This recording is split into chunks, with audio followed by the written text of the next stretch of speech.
wave like the rest of my peers. I mean, it rippled a little bit, but it wasn't like waves on swim, so they hate on him. Nah. Shout out to Nikki. More like it coiled in rebellion, split at the ends, laid in a way as if to say beware of crossing, and no one ever read the signs.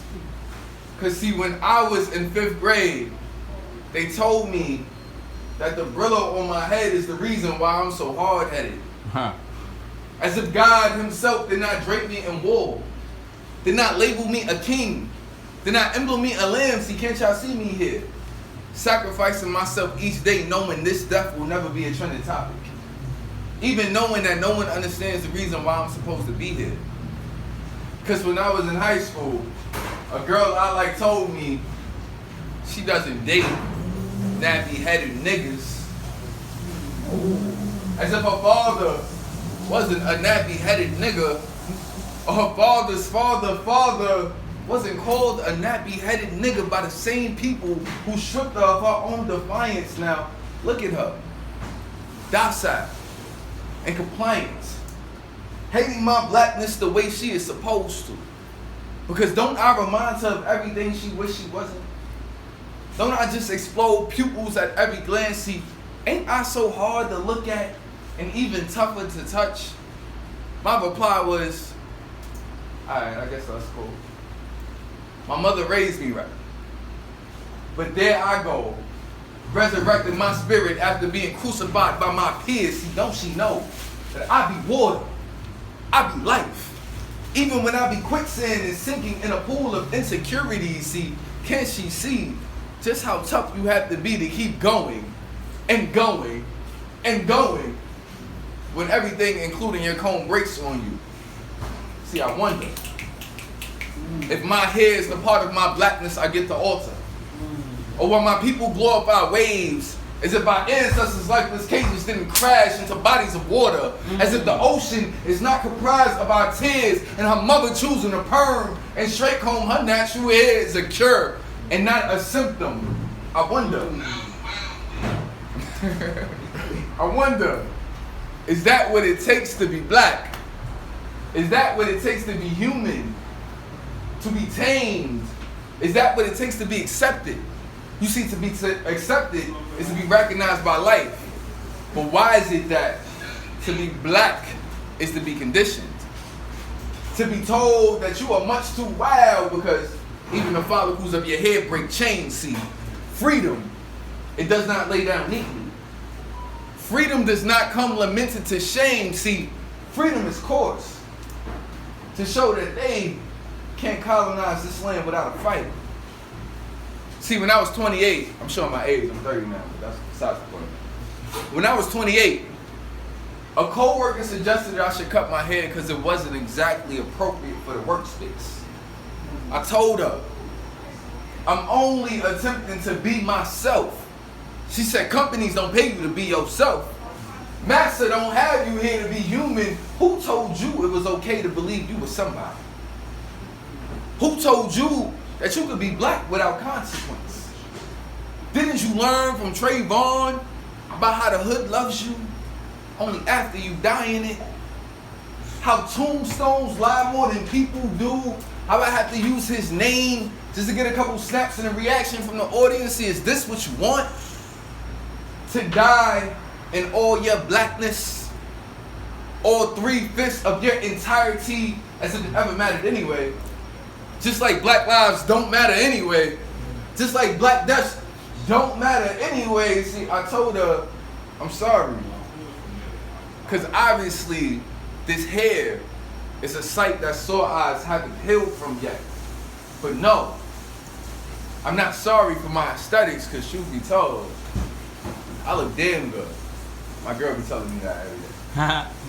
I told her, I'm sorry that she is too blind to recognize gold when she sees it. So no, this poem is not a eulogy for my blackness.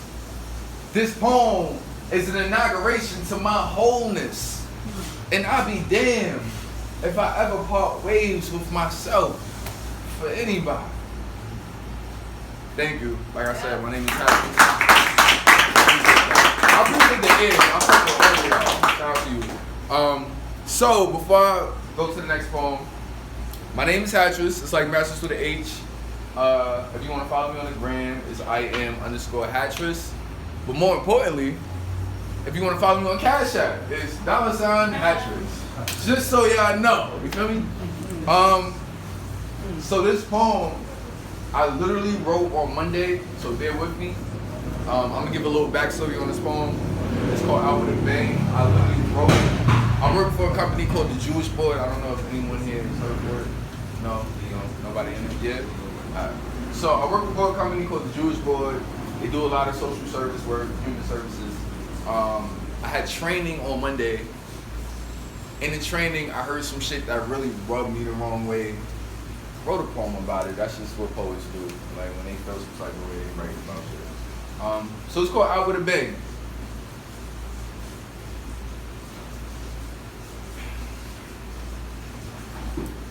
In a meeting geared towards cultural diversity.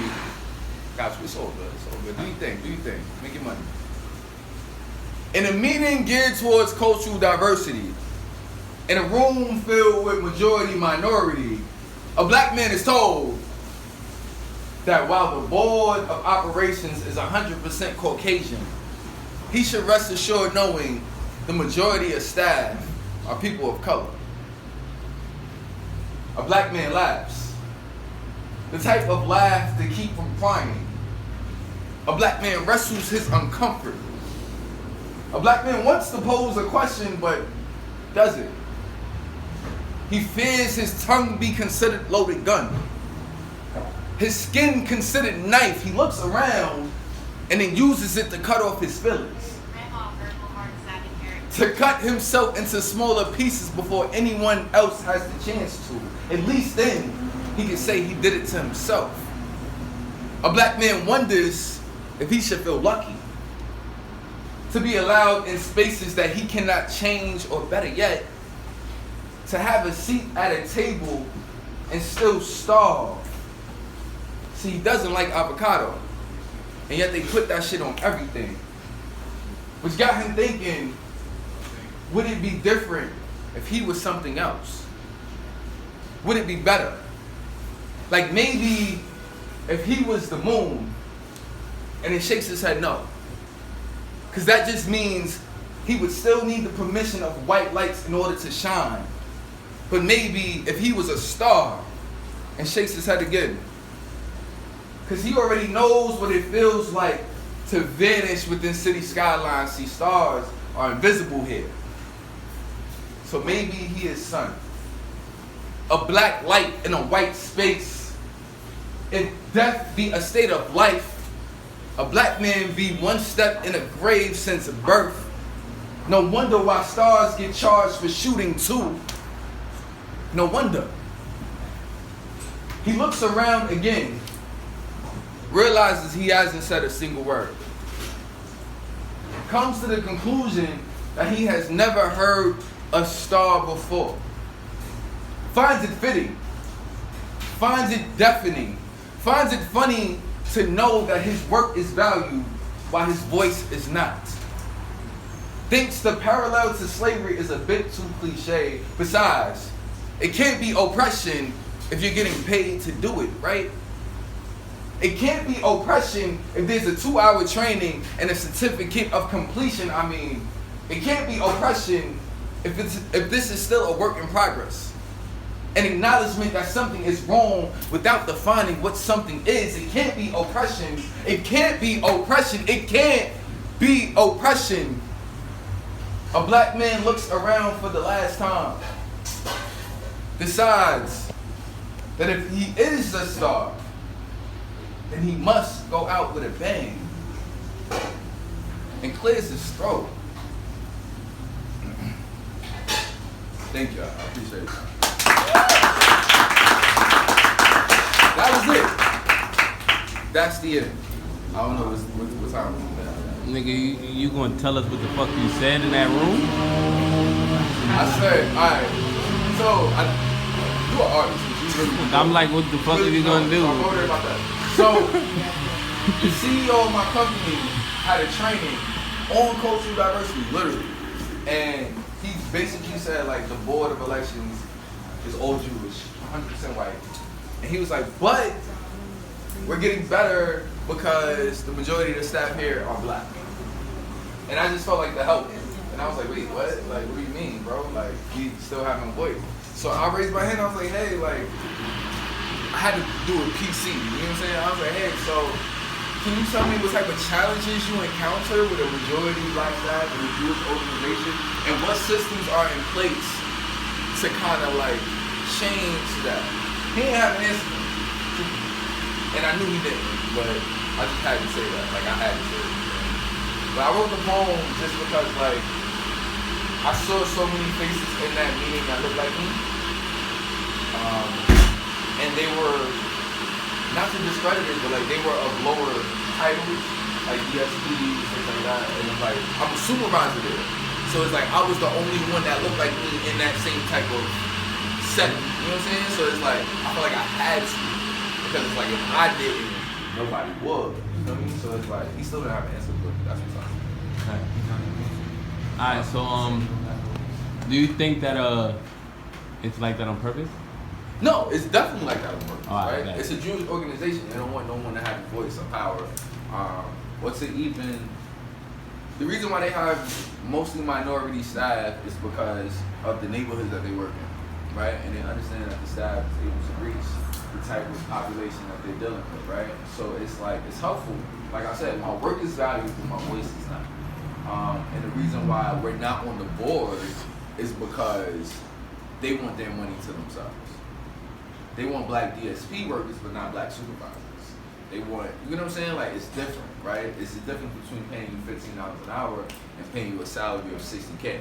Like, it's different, right? And it's like, I guess the message I want to portray in this poem is like, no matter what channel you enter in, like colorism and racism is a real thing.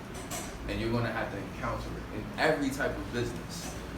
And it's just your job to learn how to navigate that shit and then make the most of that situation for you and the people that's gonna come after you. Because that's how I do it. I feel like, you know what I mean? But yeah, that's why I love that.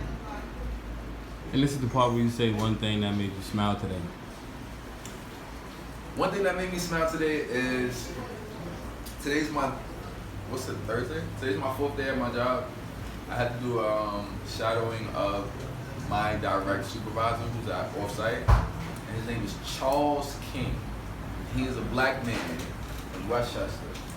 And in chopping it up with him, one thing that made me smile is like he understands the politics of where we're at and how to maneuver through it, and it just gave me hope for my future with that company if I decide to stay, because like really I want to be a poet and travel and do all some shit. But like if I decide to stay, like it gave me hope because like this black man has been with this company for 22 years and navigated this company and dealt with these Jewish people and made money off of it. You know what I'm saying? Like he didn't shuck a job. Like he really is here for the people that we service, and he made a living off of that. So it's like it's doable. It gave me hope. Like yo, that shit is doable. Like, I can do it, and I'm not like fake for it. Like Right. I want to help. And yeah, last but not least, remind the people one more time your social security. Your social media. So my social security is $Hattress. You can find me on Cash App if you just want to support the cause, because I'm trying to quit my job soon. You want to support the cause? It's $Hattress. You got that good ass job. You trying to quit, and these niggas Fuck out that here shit. working at Popeyes. Fuck that shit. I need a Popeye chicken sandwich. Fuck that shit. But it's $Hattress on Cash App. On Instagram is I am_Hattress. That's Hattress, like mattress with an H, but please don't sleep on it. Alright, let's go. If you don't know, you're about to know right now. You're about to learn. Alright, thank you. Education.